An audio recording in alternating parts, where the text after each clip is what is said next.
Hello students, आज के इस लेक्चर में हम लोग डिस्कस करने वाले हैं ई कॉमर्स के एमसीक्यू बेस्ड क्वेश्चन। ये आपके इन क्वेश्चंस का सेकंड पार्ट है। यहाँ पे आपका पहला क्वेश्चन है, what a plastic card the size of a credit card that contain an embedded chip on which digital information can be store. तो यहाँ पे आपको बताना है कि प्लास्टिक कार्ड किस क्रेडिट कार्ड के आकार के होते हैं जिनमें एक एम्बेडेड चिप होती है और जिस पर हम कोई भी डिजिटल इन्फॉर्मेशन को स्टोर कर सकते हैं। ठीक है, तो यहाँ पे ऑप्शन दे रखे हैं। Option A customer relationship management system card, B e government identity card, C FEDI card या फिर डी स्मार्ट कार्ड। तो यहाँ पे जो आपका करेक्ट आंसर है वो है आपका option number D smart card. ठीक है, स्मार्ट कार्ड जो होते हैं उनमें आपकी एक माइक्रो चिप लगी होती है जिस पे हम क्या करते हैं, कोई भी डिजिटल इन्फॉर्मेशन को उस चिप के अंदर स्टोर किया जाता है। क्वेश्चन नंबर 2 है, most individuals are familiar with which form of e commerce. तो यहाँ पे आपको बताना है कि ई कॉमर्स के किस फॉर्म से, किस रूप से ज़्यादातर व्यक्ति आपके परिचित होते हैं। ऑप्शन ए है आपका B2B, बी B2C, सी C2B या फिर डी C2C। तो यहाँ पे जो आपका करेक्ट आंसर है वो है आपका ऑप्शन नंबर बी B2C। इसकी फुल फॉर्म होती है आपकी बिजनेस टू कंज्यूमर। तो यहाँ पे इस तरीके से जो आपके ज़्यादातर व्यक्ति होते हैं वो ई कॉमर्स के बिजनेस टू कंज्यूमर जो टाइप होता है उसका, उससे ज़्यादा फेमिलियर होते हैं। क्वेश्चन नंबर 3 है, विच form of e commerce currently accounts for about 97% of all e commerce revenue. तो यहाँ पे आपको बताना है कि ई कॉमर्स के किस फॉर्म में करेंटली सभी ई कॉमर्स रेवेन्यू का लगभग 97% हिस्सा कौन है। ऑप्शन ए है आपका B2B, बी B2C, सी C2B या फिर डी C2C। तो यहाँ पे आपका जो करेक्ट आंसर है वो है आपका ऑप्शन नंबर ए B2B। इसकी आपकी फुल फॉर्म होती है business to business. Question number 4 है, which of the following are advantage normally associated with B2B e commerce. तो यहाँ पे आपको बताना है कि जो ऑप्शंस आपको दे रखे हैं उनमें से कौन कौन से ऑप्शंस आपके B2B ई कॉमर्स के एडवांटेजेस हैं। ऑप्शन ए है आपका shorter cycle time, B reduction in cost, C reach wider audience या फिर D all of the above. तो यहाँ पे जो आपका करेक्ट आंसर है वो है आपका option number D all of the above. क्योंकि B2B ई कॉमर्स में आपकी जो साइकिल टाइम होती है वो बहुत शॉर्टर होती है। साथ ही साथ जो बी ऑप्शन दे रखा है reduction in cost, it means लागत में क्या होता है, कमी होती है। कम लागत में ही आपका बिजनेस जो है वो अच्छा परफॉर्म करता है। सी है आपका आप ज़्यादा से ज़्यादा ऑडियंस तक क्या करते हैं, पहुंच सकते हैं। ठीक है, ज़्यादा से ज़्यादा ऑडियंस से आप जुड़ सकते हैं। तो इस तरीके से सारे ऑप्शन क्या है यहाँ पे B2B ई कॉमर्स के एडवांटेजेस हैं, इसीलिए ऑप्शन नंबर डी जो है वो आपका करेक्ट आंसर है।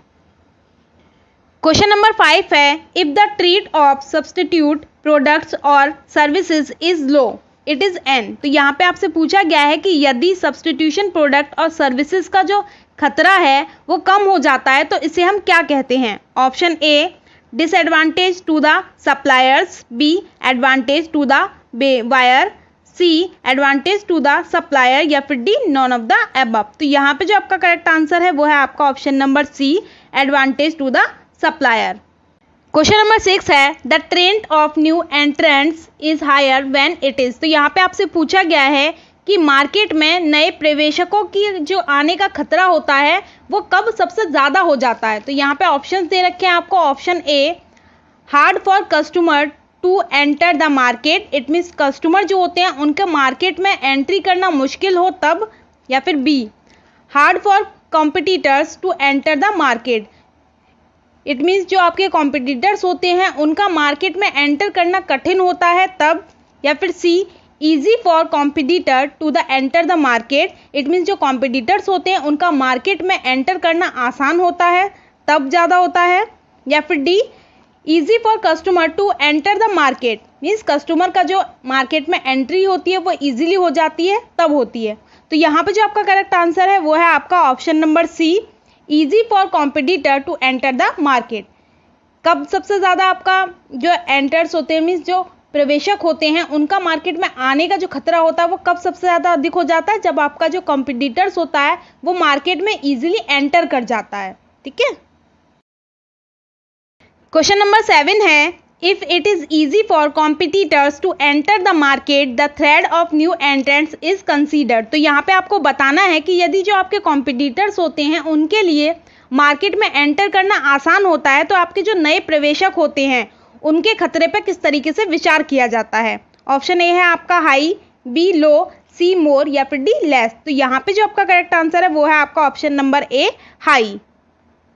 क्वेश्चन नंबर 8 है unique value auction is mainly applied to. तो यहाँ पे आपसे पूछा गया है जो आपकी यूनिक वैल्यू ऑक्शन होती है वो मेन रूप से किस पर आपकी लागू की जाती है। ऑप्शन ए है आपका new product, B second hand product, C engineering product या फिर D none of the above. तो यहाँ पे जो आपका करेक्ट आंसर है वो है आपका option number B second hand product. तो इस तरीके से आपकी जो यूनिक वैल्यू ऑक्शन होती है वो मुख्य रूप से आपकी सेकंड हैंड जो प्रोडक्ट होते हैं उन पर ही लागू की जाती है। क्वेश्चन नंबर 9 है पैसा पे इज फैसिलिटेटेड इन। तो यहाँ पे आपको बताना है कि जो आपका पैसा पे है वो किसकी द्वारा दी गई फैसिलिटी है आपकी। ऑप्शन ए है आपका eWay.com.in, बी Amazon.com, सी Flipkart.com या फिर D none of the above.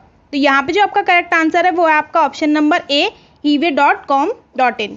तो यहाँ पे पैसा पे जो है वो आपकी eWay.com.in की फैसिलिटी है, eBay ने आपको दिया है पैसा पे।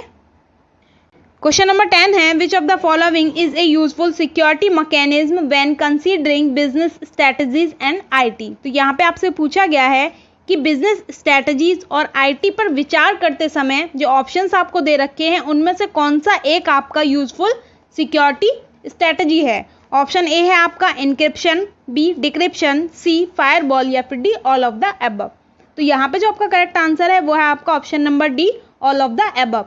क्योंकि आप अच्छे तरीके से जानते हैं सिक्योरिटी के पर्पस से हम इंक्रिप्शन का भी यूज़ करते हैं, डिक्रिप्शन का भी यूज़ करते हैं और साथ ही साथ फायरवॉल का भी यूज़ हम करते हैं। ठीक है, तो इसीलिए यहाँ पे ऑप्शन नंबर डी जो है वो आपका करेक्ट आंसर है। क्वेश्चन नंबर 11 है which of the following is not related to security mechanism. यहाँ पे आपसे पूछा गया है जो ऑप्शंस आपको दे रखे हैं उनमें से कौन सा सिक्योरिटी मैनेजमेंट से रिलेटेड नहीं है। ऑप्शन ए है इंक्रिप्शन, बी डिक्रिप्शन, सी ई कैश या फिर D all of the above.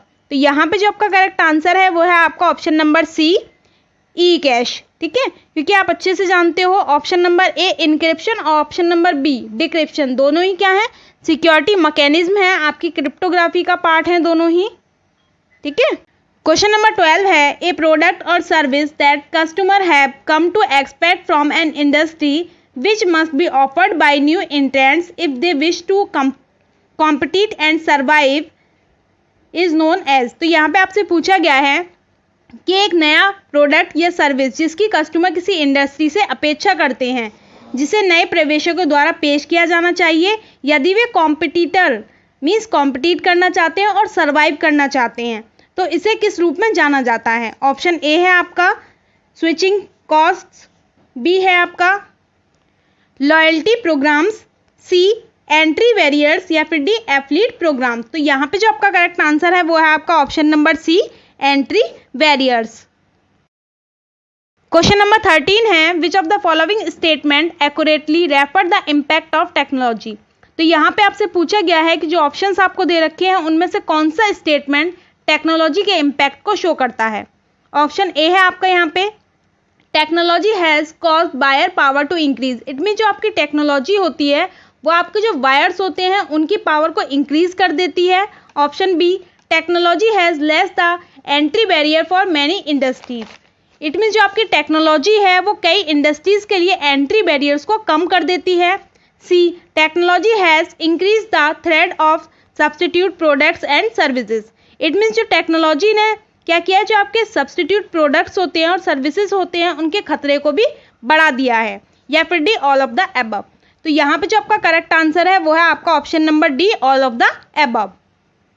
तो इस तरीके से यहाँ पे सभी ऑप्शन जो है वो क्या करें टेक्नोलॉजी का जो इम्पैक्ट है उसको शो करते हैं।